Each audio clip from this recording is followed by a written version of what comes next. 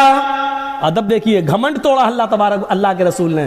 پیدل چلنے والے کو معمولی مت سمجھو, تم سواری پہ آ رہے ہو تم سلام کرو پیدل چلنے والے سے.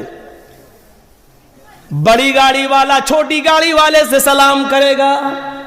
ہم جرجیت صاحب یہاں بائک سے جا رہے ہیں اور ادھر کوئی 4 ویلر سے آ رہا ہے تو 4 ویلر والا سلام کرے گا موٹر سائیکل پر چلنے والے کو. چھوٹا بڑے کو سلام کرے گا, سوار پیدل کو سلام کرے گا. ہاں اگر جانتے ہو کہ اس آدمی سے سلام کی امید نہیں ہے تو پیدل چلنے والا بھی سوار آدمی سے سلام کر لے. اگر جانتا ہے بڑا آدمی ہے تو سلام کرے گا نہیں, چلو ہم ہی سلام کر لیں, ایسی صورت میں کر لو, کوئی دقت کی بات نہیں ہے. لیکن اصول اور ضابطہ یہی ہے کہ چھوٹا بڑے کو سلام کرے, سوار پیدل کو سلام کرے.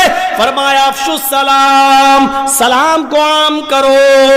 وَأَطْعِمُوا الطَّعَامَ, ہر بھوکے کو کھانا کھلاؤ, چاہے وہ تمہارے دروازے پر مانگنے آیا ہو یا کچھ لوگ ایسے ہیں جو بھوکے لیکن شرم کی وجہ سے تم سے مانگ نہیں پا رہے ہیں. ان کا پتہ لگاؤ کہ وہ کون ہے, ان کو ڈھونڈو اور پتہ لگاؤ انہوں نے کھانا کھایا یا نہیں, ان کو اپنے گھر پہ لاؤ. تو شرم لگ رہی ہے, آپ کو معلوم ہے کہ وہ لوگ بڑے خوددار ہیں, مانگیں گے نہیں لیکن بھوکے ہیں, تو اپنے گھر سے کھانا لے جا کر ان کے گھر لے جا کر پہنچاؤ. اطعموا الطعام, بھوکوں کو کھانا کھلاؤ. وصلوا الارحام, رشتہ داریوں کو جوڑو. آپ کو معلوم ہے یہ میری خالہ ہے, یہ بھانجا ہے, بھانجا خالہ سے ناراض ہے, یہ دونوں سگی بہنیں آپس میں ناراض ہیں, یہ فلاں گلی کا لڑکا یا فلاں ہماری گلی کے لڑکے سے ناراض ہے, یہ رشتہ داریوں میں فرق ہے. وصلوا الارحام, تو تم رشتہ داریوں کو جوڑو, آپس میں ایک دوسرے کے تعلق کو قائم کرو. اللہ کے نبی نے کیا جنت میں جانے کے اصول اور ضابطے بتائے. افشوا السلام, سلام پھیلاؤ, سلام کو عام کرو. وَأَطْعِمُوا الطَّعَامَ, کھانا کھلاؤ بھوکوں کو, چاہے وہ مانگنے والے ہوں یا بیچارے مارے شرم کے مانگ نہ پا رہے ہوں, ان کو کھانا کھلاؤ. وَصَلُوا الْأَرْحَامَ, رشتہ داریوں کو جوڑو.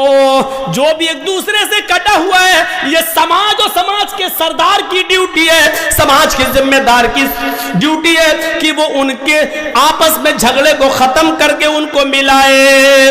اور چوتھی چیز بتائی, وَقُومُوا بِاللَّيْلِ وَالنَّاسُ نِيَامٌ, لوگو جب ساری دنیا خواب خرگوش میں سو رہی ہو, جب سب کھراٹے لے کر میٹھی میٹھی نیند کے مزے لے رہے ہو اور سب اپنی سخت سردیوں کی راتوں میں اپنے منہ پر کمبل ڈھانپ کر سو رہے ہو, ایسی ٹھنڈی رات میں اٹھ کر وضو بنا کر اپنے گھر کے کونے میں مصلی بچھا کر اللہ کی عبادت کرو, قیام کرو, رات کو جاگو, نماز پڑھو, تہجد پڑھو اور قرآن کی تلاوت کرو.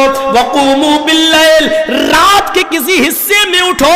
والناس نیام, اس وقت جب لوگ سو رہے ہوں, جب ساری دنیا نیند کے میٹھی نیند کے مزے لے رہی ہو, اس وقت اپنے رب کو مناؤ, اس کے سامنے توبہ کرو, استغفار کرو, اٹھو نماز پڑھو, اٹھو عبادت کرو, ہاتھ اٹھاؤ, توبہ کرو, استغفار کرو, مغفرت مانگو, اپنے آنکھوں سے آنسوؤں کو گراؤ اور رو رو کر اپنے رب کو مناؤ, رو رو کر اپنے رب سے توبہ کرو.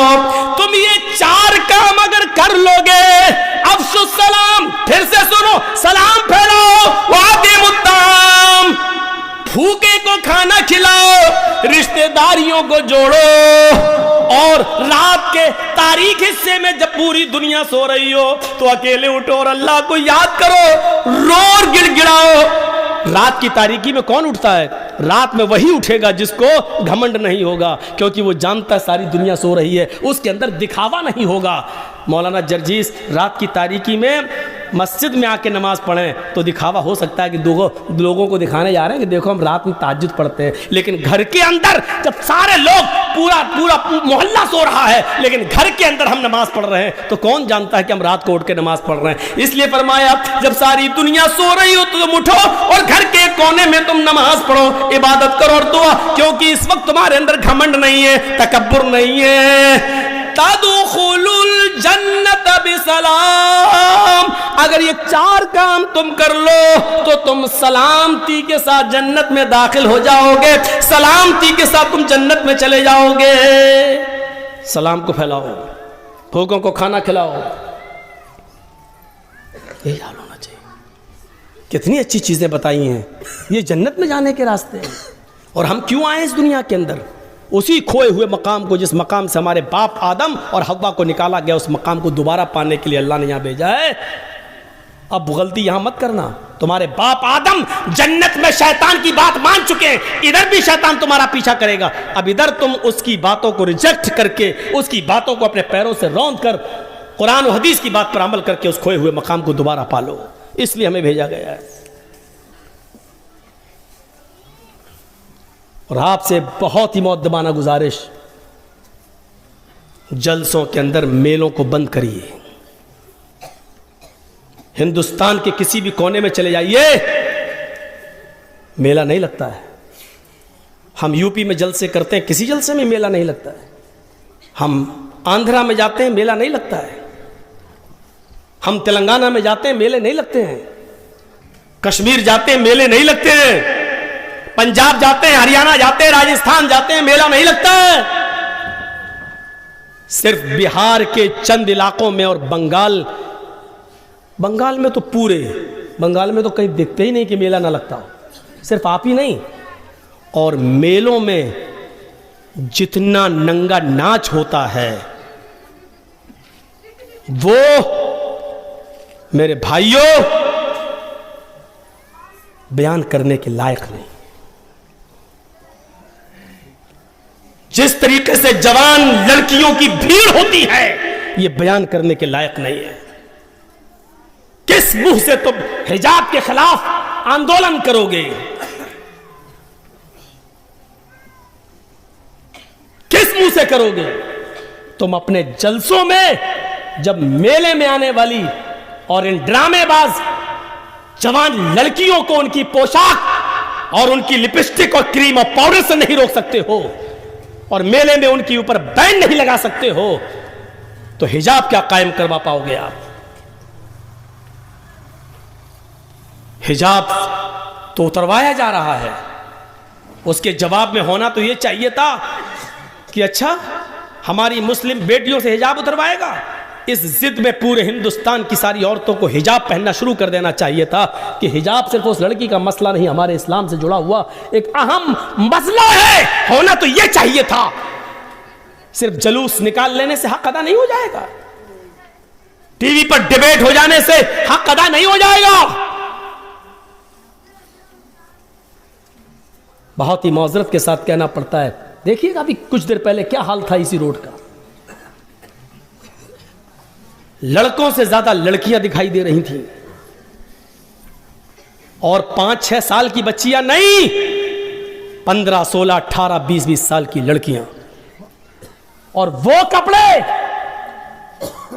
اللہ کی قسم، پھر سن لو، اللہ کی قسم، جو کپڑے پہنے ہوئے تھیں، کسی بھی قیمت پر ان کپڑوں کو تہذیب کے کپڑے نہیں کہا جا سکتا ہے۔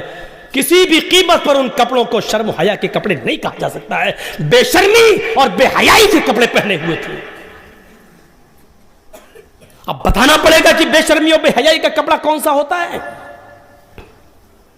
بند کریے میلوں کو، اور اگر آپ میلہ بند نہیں کر سکتے ہیں اور میلہ بھی کریں اور جلسہ بھی، تو یہ سوچ کے اٹھیے گا کہ آپ کو اس جلسے کا کوئی ثواب نہیں ملے گا، کیونکہ حدیث کے الفاظ ہیں، جو برائی تم اپنی ہاتھ سے روک سکتے ہو تو پہلے اس کو روکو۔ میلہ تم روکنے کی طاقت رکھتے ہو، جب جلسہ کروانے کی طاقت رکھتے ہو تو میلہ روکنے کی بھی طاقت رکھتے ہو۔ یہ ہاتھ سے کرنے کی طاقت ہے، اور جب ہاتھ سے روکنے کی طاقت نہ ہو تو زبان سے منع کرو، بھائی ایسا مت کرو۔ اور جب زبان سے بھی طاقت نہ ہو تو دل سے برا جانو، خود نہ جاؤ، ہٹو، چلو، ہاتھ سے روکو۔ حضرت عمر فاروق کے زمانے میں ایک آدمی ٹخنے سے نیچے لنگی پہنتا ہوا، پیجامہ پہنتے ہوئے جا رہا تھا، لنگی سے نیچے، یہ وہ ٹخنے سے نیچے جا رہا ہے۔ حضرت عمر فاروق کی نظر اس کے اوپر پڑ گئی، وہ آگے آگے جا رہا، پوچھتے اہائز انتا، اس نے پیچھے مڑ کے دیکھا حضرت عمر کس سے کہہ رہے ہیں؟ احائز انتا کا مطلب جانتے ہیں؟ حضرت عمر نے کہا اسے تجھے پیریڈ آ رہا ہے کیا؟ عورتوں کو جو مہینے میں کچھ دن مخصوص دن جو ان کو گزرنا پڑتا ہے ایم سی سے، ان کو کچھ دن 4-5 دن جو ان کو بلڈ آتا ہے اس مہینے کو اس کو کہتے ہیں پیریڈ، مہینہ۔ تو حضرت عمر نے اس سے کہا اے احائز انتا، کیا تجھے پیریڈ آ رہا ہے، مہینہ آ رہا ہے؟ وہ پیچھے مڑ کے دیکھتا ہے کس کو کہہ رہے ہیں؟ اللہ کے حضرت عمر۔ تو کہا کہ جی کس کو کہہ رہے ہیں؟ کہا تم سے کہہ رہا ہوں۔ مجھ سے؟ ہنستے ہوئے وہ کہتا مجھ سے کہ ہاں، ہنستے ہوئے کہتا امیر المومنین آپ کا دماغ تو صحیح ہے، حل یحیض الرجل، کیا مرد کو بھی مہینہ آتا ہے؟ دیکھیے سوال کیا کیا اس نے، حل یحیض الرجل، کیا مرد کو بھی پیریڈ آتا ہے؟ تو حضرت عمر نے کہا کیا مرد بھی ٹخنے سے نیچے پیجامہ پہنتا ہے؟ یعنی ٹخنے سے نیچے کپڑا پہننے کا حکم تو اللہ کے رسول نے عورتوں کو دیا ہے، نیچے اتنا نیچا کپڑا ہو، اتنی نیچی شلوار ہو، اتنی نیچی ساڑی ہو کہ زمین کی مٹی کو چھلتے ہوئے جائے، زمین کی مٹی سے چپک کر جائے، زمین پر لٹکتی ہوئی جائے، اس کی چپل بھی نظر نہیں آنی چاہیے، یہ ہے عورت کا پردہ۔ ٹخنے سے نیچا کپڑا تو اللہ کے رسول نے عورت کو پہننے کو حکم دیا ہے، اور تم ٹخنے سے اوپر پہنے ہوئے ہو، تم ٹخنے سے نیچے پہنے ہوئے ہو، یعنی عورتوں والا کپڑا پہنے ہو، عورتوں والا کام کر رہے ہو۔ جب کپڑا پہننے میں، پیجامہ پہننے میں جب عورتوں والا کام استعمال کر سکتے ہو تو ہو سکتا ہے کہ تمہیں مہینہ بھی آ رہا۔ جیب سکین چھری لاؤ، اور چھری سے اس کا پیجامہ کاٹ دیا۔ اس نے کہا امیر المومنین میں گھر پہ چھوٹا کر لوں گا۔ کہا نہیں، اس کا پیجامہ وہیں سے کاٹ دیا اور کہا کہ سنو، اللہ کے نبی نے فرمایا جب کوئی برائی اپنی آنکھ سے دیکھو تو اپنے ہاتھ سے دور کرو، میرے اندر ہاتھ سے دور کرنے کی طاقت تھی۔ کون ہے اس کا ذمہ دار؟ کون کرے گا؟ ابھی اس سماج میں کوئی لڑکا کسی لڑکی کو لے کے بھاگ جائے، 2-4 دن کے بعد پکڑا جائے، پنچایت بیٹھ جائے گی، اتنا جرمانہ، اتنا یہ وہ، شادی کرو، یہ کرو، نہیں کرے تو اتنا جرمانہ، تیری ہمت کیسے پڑی؟ سب گاؤں کے سردار بیٹھ جائیں گے۔ ایک لڑکا لڑکی کو لے کے بھاگتا، پنچایت بیٹھ جاتی ہے۔ آپ کے سماج میں اگر کوئی آدمی فجر کی نماز نہیں پڑھتا ہے، کہاں چلے جاتے ہیں گاؤں کے سردار لوگ، اور اس وقت پنچایت بٹھا کے کیوں اس کے لیے سزا متعین نہیں کرتے ہیں؟ بتائیے، آپ کے سماج میں کوئی آدمی شراب پی کے گھر پہ آ جاتا ہے، سماج کا سردار کیا کرتا ہے؟ میٹنگ نہیں بلاتا ہے، اس پر ایکشن نہیں لیتا ہے۔ اگر لڑکا لڑکی کو لے کے بھاگ جائے، اس کی میٹنگیں ہو سکتی ہیں، اس کے اوپر جرمانہ متعین ہو سکتا ہے، تو مجھے بتاؤ کہ پھر آپ کے سماج میں کوئی فجر کی نماز نہ پڑھے، ظہر کی نماز نہ پڑھے، اس کے لیے کوئی سزا متعین کیوں نہیں کی جاتی ہے؟ مطلب یہ ہے کہ جو آپ جن کاموں پر سزا متعین کریں گے اور جو آپ کو اچھا لگے گا وہ آپ کریں گے، شریعت کے مطابق آپ کو نہیں چلنا ہے۔